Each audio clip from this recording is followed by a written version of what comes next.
Let's do this thing. We'll start out. My name is Bobby, as you saw on the sign outside. I founded the Food Revolution Pittsburgh Cooking Club, as well as Bar Marco and the Livermore. So Bar Marco is a restaurant, the Livermore is a cocktail bar, and the Food Revolution Pittsburgh Cooking Club teaches young kids to cook every Tuesday at a Pittsburgh Public High School, the Obama Academy in East Liberty. So you can find information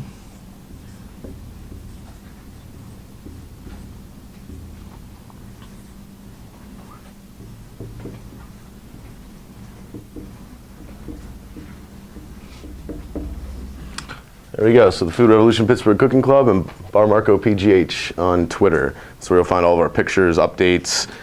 Feel free to pull it up throughout the presentation. Take a look at the pictures of the kids from Tuesday at the Cooking Club, and yeah, send a few retweets if you like. Right.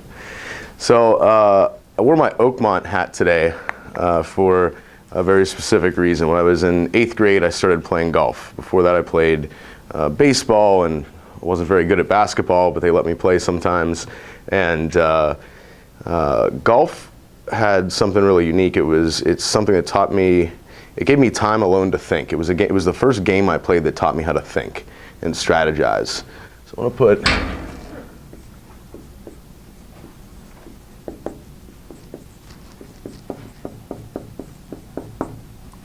and we talk about time to think. You know, I've always gone by the fact that I think everyone has ideas and everyone's like capable of creating something. And usually it's a matter of removing things that are in your way. So I had one very specific thing that was in my way. It was myself. I was about 60 pounds heavier than this when I graduated high school. And being that I've owned the restaurants, I think I'm about 25 pounds over what my lowest weight was. But it was very damaging because my body couldn't keep up with my mind and my ideas. And I made the golf team, though, still somehow. And my first golf match, I'm doing pretty well through 3 holes. My 4th hole, I hit it in the water. And I'm wearing these golf slacks. I'd eaten a whole lot the night before because I was nervous. And I go down, and the ball is still kind of playable. So I go, and I take one big step down into the water. And there went my pants, seam to seam, with giant watermelon boxers on. So, you know, my mother cooked a lot of great wholesome meals growing up, and my mother wasn't cooking at the corner store by the bus stop, and she wasn't cooking in the school cafeteria. So after when I was in college, it really took a downward spiral. I mean, you had a giant cafeteria now with, instead of 75 cents for tater tots, it was as many tater tots as you can stuff in you and put in your bag to take back to your room, right? So whenever I went to New York City after college, I ended up on Wall Street, and I'd really started to lose weight there. The thing I learned about the most in New York was food, right? I got exposed to all these diverse cuisines and culturally significant foods. So at this time, you've had, you know, time to think. You've had what's in your way, right?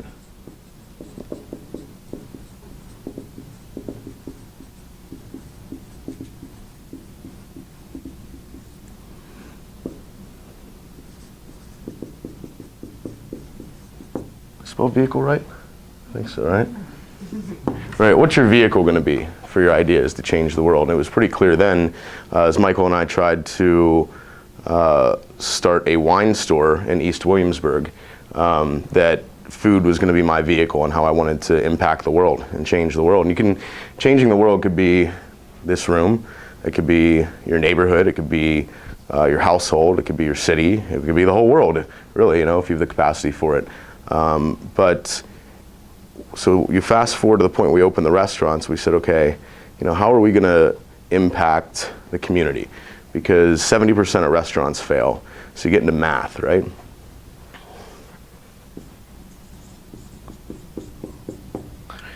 And you take a look, and what are those, you know, you've all probably been in a neighborhood where you've seen this one place that was a restaurant, and then it was another restaurant, and then it was another restaurant, and they always say the place is cursed, right?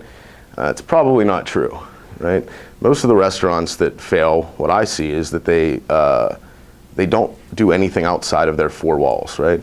They don't become a part of the community that they're in, right? And I didn't want us to be like that. So, and typical, the good thing about Pittsburgh is it's pretty easy to sneak into anything. So about 8 months into opening Bar Marco, we said, I saw Jamie Oliver was coming into town for One Young World, right? And he was going to be at Phipps. And they said, oh yeah, it's a press conference, it's for press. I was like, I wonder what the definition of press is, right? So I went and I just walked right in. They actually didn't have anybody checking anything. I sat in the front row in the press section, and I was inspired, right? Here was a chef that had taken his time and really changed the way an entire country's young people eat, and who was coming over here to try to do it as well. So you have inspiration along the way, right?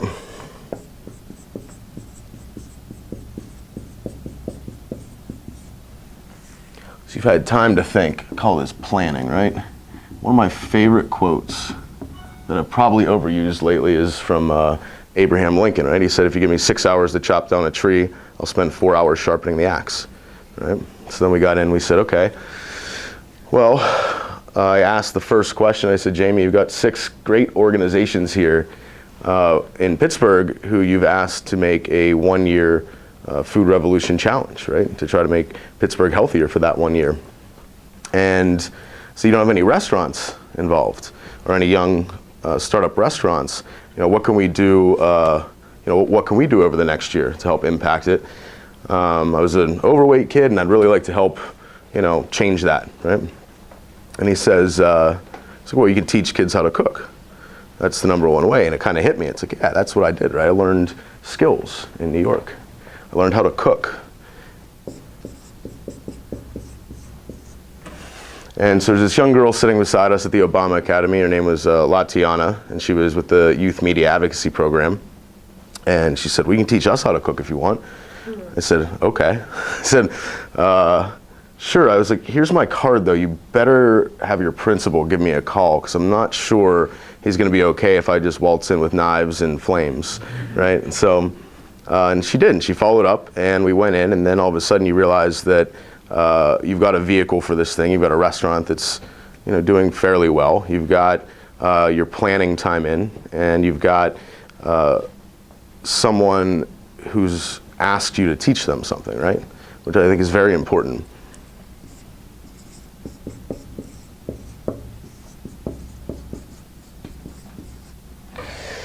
And so we went in, we cooked for 1 day, and they said, well, how would you like this to be every Tuesday?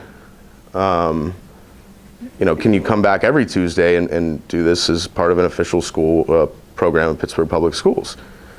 Sure, that sounds like a good thing to do, right? And then all of a sudden you had 20 kids in the cooking club, and that's all we could fit in this old, broken down home economics room that was stuffed with, cookbooks or not cookbooks, I wish, with old like science books and German books and math books. It was a storage room at that point. So we cleaned up the room, we got to work. All of a sudden there are 120 kids on the wait list. This is in our 6th semester now at Obama. There's 5 other Pittsburgh public schools that want to have this program at their school. And I suspect that most of it is because every Tuesday at 2:20 to 4:15 or so, we make the school smell so good that everyone's just hungry, right? So then you say, okay, well, how are we going to make this thing last, right? How's it going to be sustained?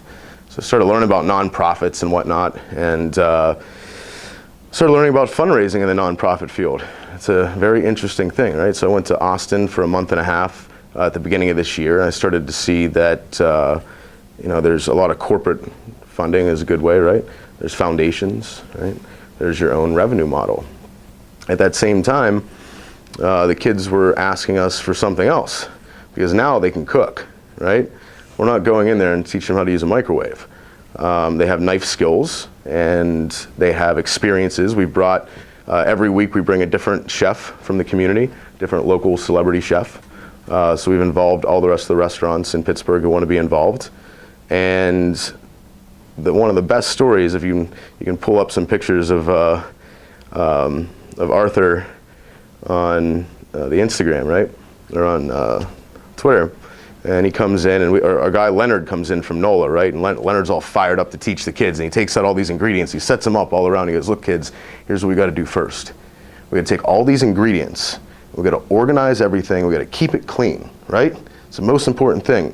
And Arthur looks at him and goes, yeah, mise en place. Can I get the tomatoes? Leonard looks at me. I was like, I told you, the kids are good. Like, kids are smart, right? So they asked us for something else at that time, right? And they asked us for jobs. They wanted to make some money. So as I go and I take a look around these, communities that aren't quite doing as well as they'd like to be doing, I always see the solution being, well, let's have a talk about high-income housing versus low-income housing versus middle-income housing. Let's have a talk about there's no food here, so we should put in a grocery store, right? All of those things, what they have in common is they're just opportunities for people to spend money, right? You change a community by giving people opportunities to make money, right? So if the kids want a job, I see, well, that's one problem we got to solve. And I see another problem. I see the kids from Obama Academy leaving and going to the gas station across the street lining up to eat, the ones who aren't in the cooking club. And it brings back memories of me at the bus stop in the morning. Do you know how I tried to lose weight when I was in high school?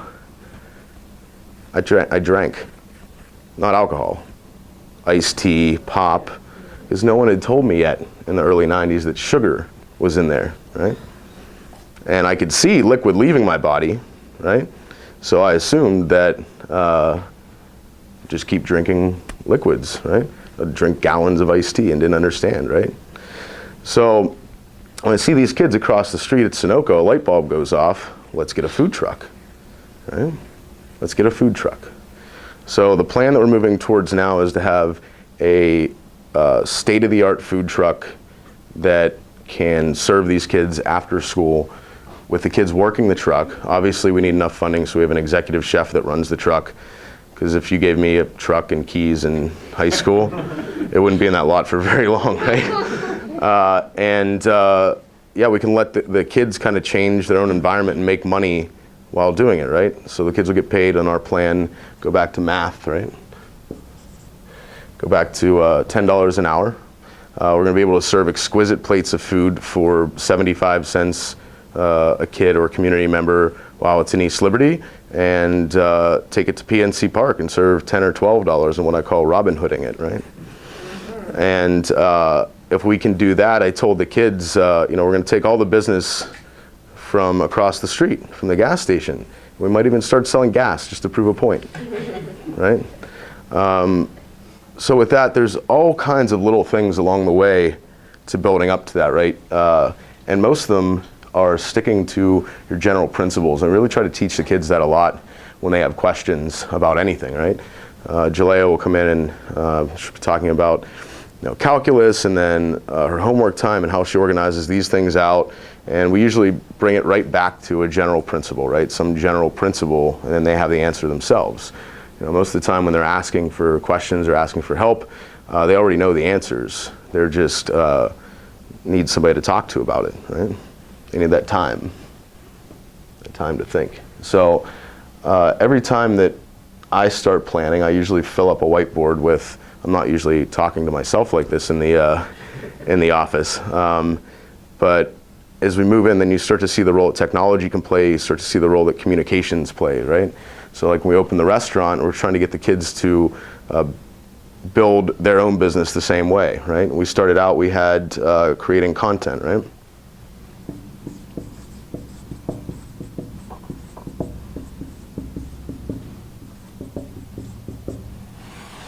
So, the kids just made a video for the uprise.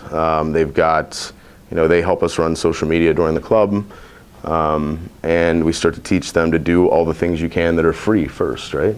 So other problems you see when people start programs is before they get any progress, they could have been free, right? They start off first, well, we can't do that, we don't have the funding. It's like, well, wait a second here. Email is free, right? Social media is free. Other things are near free. So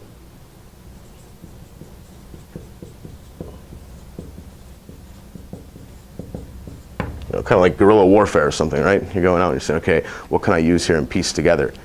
And when you came in, when we got the opportunity to go to cook school lunch, they let us come in and cook for the entire school. In the cafeteria, we realized all these people working here, they want to cook too. You know what they haven't been given? The same things the kids weren't given at first. Tools, access to ingredients, and experiences, right? They're asking us what to do. Now, I did take a good note from Jamie Oliver when he went into West Virginia. You know, I don't know if you remember, but he made all the lunch ladies pretty angry. So I made sure to go in and, you know, give them all a hug first. It's like, you know, one of them gave me a full-on hug, you know, full body hug. She pulled me right in. And so they all were asking questions about, oh, why do you cut it this way? Why do you do it that way, right? And I realized they didn't have any tools. They didn't have knives. They didn't have a stove, right? So going back to one of the problems I had with Wall Street was this thing called, I don't know if you remember, Occupy Wall Street. Now, I wasn't necessarily a fan of Wall Street. I actually had a pen name, and I wrote under something, my pen name about like how ridiculous Wall Street is. It's a free-for-all, right? But I also didn't like Occupy Wall Street because I like to say we should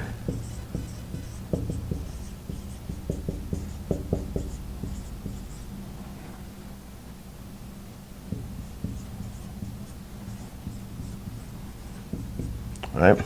So do I want to go in and change school lunch right now? Absolutely. Could I do it for less money than they're spending now? Definitely. Absolutely. Their ordering budget is fine. They've got plenty of money for food. They've got plenty of access to ingredients.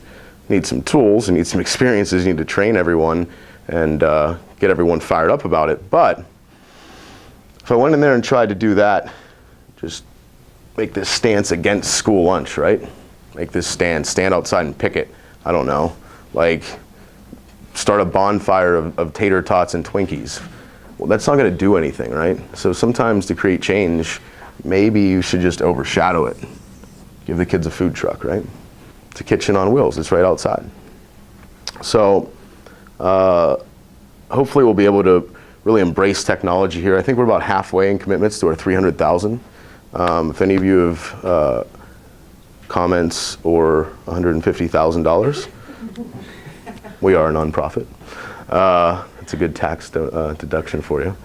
But you know, it's important that this truck is big enough that it can serve all the kids after school. Whenever we were approaching a big grocery store chain about it, they said, how are you going to serve 300 kids in 2 hours?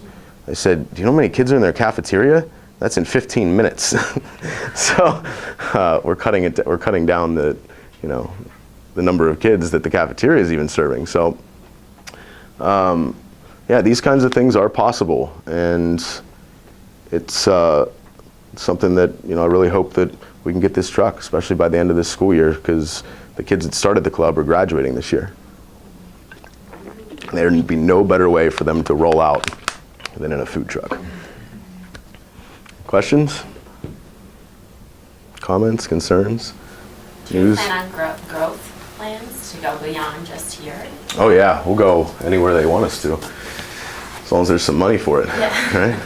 But the point is that you've created something that's actually making money, right?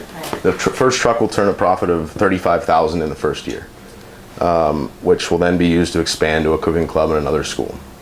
If we get, the thing is though, you need another $300,000 for the next school.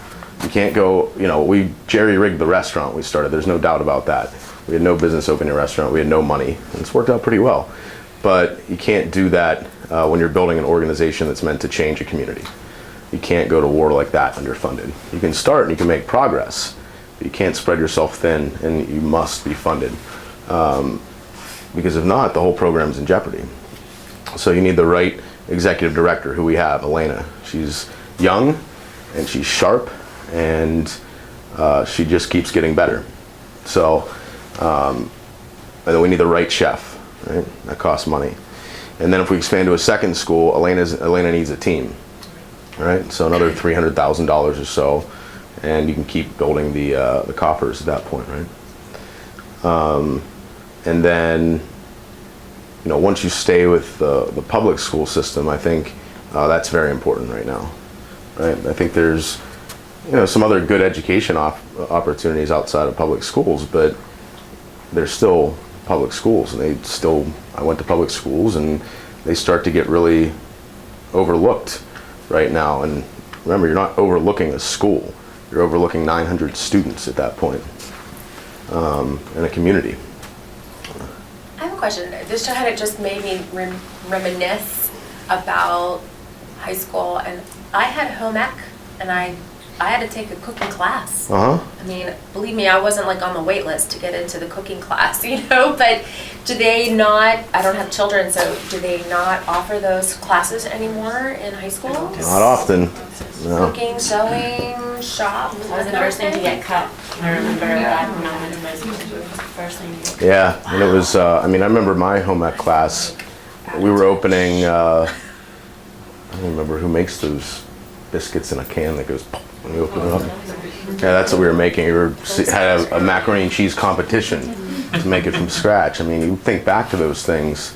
Now our kids are eating sous vide medium rare duck breasts in the hood. So, I'm kind of one, how did you get permission to even bring those things? I have no idea. Because, Whoever. We've tried having, like cooking classes in Uh-huh. our middle school. And they were not even allowed to have a stove. Everything had to either be, and no knives, no whatever, none of that. Yeah, I guess, you need to ask forgiveness, maybe, right? I think, I'm not sure that we were entirely allowed to do all the things we did when we started. We just kind of went and found that cooking room, and I just started kind of moving the boxes out into the hall, and I asked the janitor for a cart, and I pushed the boxes into some random hallway, and I figured somebody would take care of them later, but I had a kitchen to clean. So I'm assuming these are all high school kids. Mhm. So they're allowed Yeah. to leave the building to go for lunch and No, I don't. to be able to get to the food truck, to be able to buy, Well, or this is we're all only going to run the after food school, truck or- after school. it's all. Now, if we're asked to run it during school or in any capacity, we're glad to help. But I think, making progress, right, gets contagious. And if you can find a way to make some progress, and then make a little more progress, and make a little more progress, I feel like people start asking you if you can do things, instead of trying to force your way there. So, person. Two quickie questions. Hmm? One is, how involved are the kids in terms of, for the food truck, planning out the menu? And then, do you know anecdotally, are they taking the skills that they're learning in this after-school club and doing it at home? Yes. So take a look at the Twitter when you get a chance to fly through it. We get texts and emails from them at the grocery store. We get pictures that they post on things they're cooking for their families. Joel, I took him to shop one day when he went to cook for a girl and her parents on a Saturday afternoon, and he killed it. We went and we practiced at Bar Marco on a Saturday morning. And I was like, remember, this is exactly what you're gonna do. He's like, yeah, got it. Went over and made risotto for them. And they were like, what is this? This is wonderful, right? Yeah, they plan the menus. They go over the ingredients. We go to field trips to farms. We got a church gave us $500 last year, and we took them all to Avenue B for an early dinner. Right? One of our favorite restaurants, who's very involved with the club and with the kids. And cell phones middle of the table, and don't touch them. And nobody can order anything over medium. You mentioned getting other restaurants come in and help with teaching and whatnot. You mentioned like NOLA and whatnot. Do you have restaurants within their actual communities? The 5 schools that you're working with, are the restaurants within that community specifically stepping up to help, or is it more some of the bigger named restaurants who are stepping forward? No, it's there aren't too many restaurants in the community. The Impressions, the Jamaican folks, they come in and cook with the kids all the time. Lucy, who does the banh mi outside of Bar Marco, she comes in all the time. But the plan is in that funding is I have something called an ambassador chef, right? So for the ambassador chef, it's a local restaurant like that is going to get $12,000 a year out of the funding to oversee the executive chef, so that the standards are really high and we have more of a team around it. And then that way the restaurant that's within that community can be supported a little bit, as well as have a part in giving back to what the kids are doing. So we'll go ambassador chef at 12 grand, executive chef at 45, and then he's got an assistant chef, I think, at 35. Right? What's been the reaction of the workers in the cafeteria to your program? I mean, have they stepped up their meal plans and that kind of thing? Did they see you as competition? Or No, they love us. I see every time they let us cook school lunch, I see them excited, right? We're in there on their turf. I'm wearing a hairnet. When Michael went in, he was ironically wearing an apron that said, "I'd rather be golfing," right? Serving all these kids, right? He's a bit of a derelict though. But yeah, you see Pittsburgh Public, on the south side is where they have their big food kind of center. And they ask us to come in, once a month usually. We meet with their new nutritionist. So they're making as many moves as they can possibly make. So it's the effect of what you're doing at that school has extended out into the broader school system? Yeah, definitely. I don't know that the effects are incredibly measurable yet, right? But the relationships have all started, right? And there's other great food nonprofits around Pittsburgh, and I feel like it's like the freedom now to go ahead and say, oh, I can ask people in restaurants and communities to help, right? And they'll email us all the time. Can you come do this event? Can you come do that event? And I'll try to introduce them to other chefs because, I closed the restaurant at 1 o'clock last night. Like, I need to sleep sometime. So it's like, we do as much as we can, but I think we've unconsciously given permission or encouraged it anyway, that people reach out to other people in their community to help solve these problems. We've got time for one more, judging by the sign. I just was wondering what your connection is to the ETC. I don't know. I think from Brenda over here. So my husband teaches at Obama, so I know about Bobby's program through, he's really, you're being fairly modest. You've made a huge impact on the students there. And, it's an inner city school. These kids, they just have been exposed to a whole different way of looking at things. And I just admire your work and what you've done. So. We got a lot more to do. It's fun. You don't really look in the, I guess I'll keep making the truck analogies, in the rearview mirror at all until, you get to what needs to be there. It'd be very tragic if it would, if it doesn't get funded in some sense, right? It's frightening. So we'll keep pushing until we get those wheels in the lot. I have one other question. You're changing minds. You're changing kids' minds through food. Do you see that changing in other areas in them? Oh yeah. It's their own goals, the way they talk, for the way that they interact with people in the hallways, right? They've got this this permission, again, I guess is the right thing, right? They've got this permission. Hearing what they're talking about amongst themselves in the club, they started four of them started like a t-shirt company like last year, and talking about, Joelle and Victoria. I think Victoria she's been working in our kitchen. She's 18 now, and she's working under Jamilka and killing it. So yeah, you've definitely seen those things. Again, you get nervous to kind of talk about it because you don't want it to go away. And there's just so many more to affect. We have so much more to do. Because you can feel really excited and tired, obviously, when you're leaving the cooking club that day, and you walk outside and there's still a bunch of kids outside with orange pop and chips, right? And and hang out at Sunoco. So it's like, as soon as you walk out of there, you're like, well, back to the whiteboard. I gotta keep going now. Like, you know, how am I gonna get this corporate money? Where's the money? So your 300,000 covers for what length of, like a year's expense? No, that covers the whole startup of the truck. It covers 1 year of operations, the startup salary, the planning time. It's going to take us 3 months to do this thing right, and yeah, it's, you know, we just have to. As soon as it's in the bank, you know, we can keep going. So we're just kind of filling the coffers now.